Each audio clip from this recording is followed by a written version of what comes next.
मोटापे में अनाज से, डॉक्टर के इलाज से, कान फोड़ू साज से, शादी वाले दाज से, मुफ्त की मसाज से और जिंदगी में ब्याज से बचना जरूरी है। खुश रहने के लिए हंसना जरूरी है और झूठी आन बान से, उधार के सामान से, झूठी आन बान से, उधार के सामान से, बिगड़ी संतान से, खास मेहरबान से, सिफारसी सम्मान से और आजकल चालान से बचना जरूरी है। खुश रहने के लिए हंसना जरूरी है और बेसुरे आलाप से, बेसुरे आलाप से, किसी भी विलाप से, गुस्से वाले ताप से, प्रेमिका के बाप से और पंचायती खाप से बचना जरूरी है।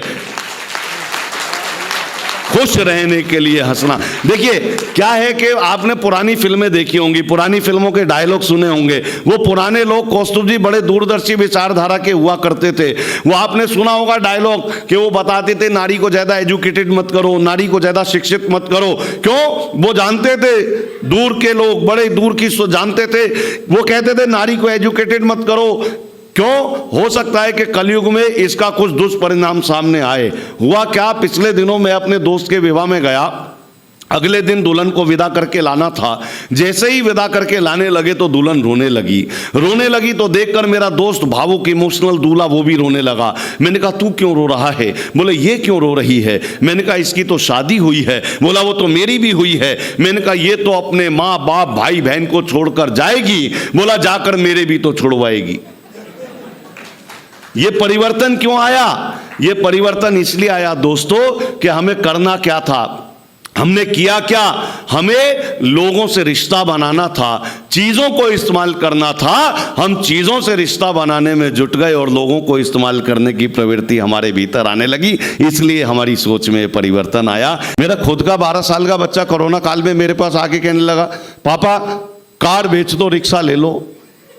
अच्छा, मुझे लगा शायद 12 साल में इसमें अकल आ गई, शायद पापा को देख रहा है कि रोज सो नहीं हो रहे, कोरोना में घर बैठे, पापा कार बेच दो, रिक्शा ले लो, कार बेच दो, रिक्शा ले लो।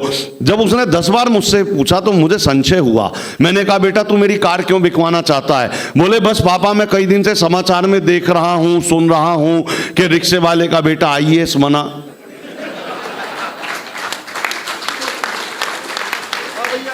ऐसे ऐसे बच्चे साहब, एक पढ़े लिखे बच्चे से, यही नोएडा में कोठारी इंटरनेशनल स्कूल है, मैंने उसके बच्चे से पूछ लिया। मैंने कहा बेटा which are your favourite books? बोला my father's chequebook and passbook. एक और बच्चा था, उससे पूछ लिया। मैंने कहा बेटा भारत में सबसे ज्यादा बर्फ कहां गिरती है? बोला सर विस्की के गिलास में।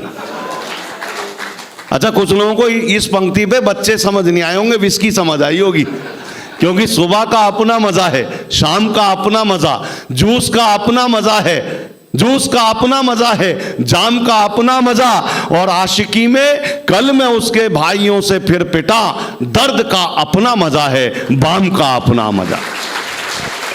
अच्छा सर, कुछ भी गांव इंजीनियर हमारे भारत के हैं तो बहुत शानदार, अति बुद्धिमान। वो 3 इंजीनियरों का सेमिनार चल रहा था, 3 इंजीनियर मिल गए गोवा में। अच्छा, वो सेमिनार खत्म करके टहलने चले गए। टहलने गए तो एक इंजीनियर चीन का था, एक US का, एक अपने भारत का।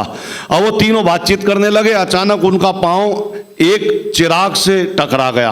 अब वो चिराग भी पुराने जमाने का था। अचानक उससे धुआं निकला, एक जिन निकल आया।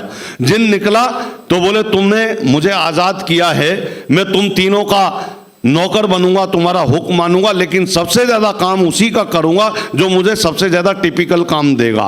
तो वो जो चीन का इंजीनियर था उसने अपना पेन निकाला और समुद्र में घेर दिया। बोले इसे ढूंढ के ला 3 सेकंड में। जिन्न गया, 3 सेकंड से पहले वो पेन ढूंढ के ले आया। दूसरा इंजीनियर जो USA का था उसने अपनी मूंछ का एक बाल तोड़ा, वो डाल दिया पानी में, समुद्र में। बोला इसे निकाल के ला, वो 2 सेकंड में ले आया। अब वो भारतीय इंजीनियर जो था उसने अपनी जेब से डिस्प्रिन की गोली निकाली, नहीं पहुंची। थोड़ी धीमी गति चल रही है, थोड़ी इस गति को बढ़ाओ यार।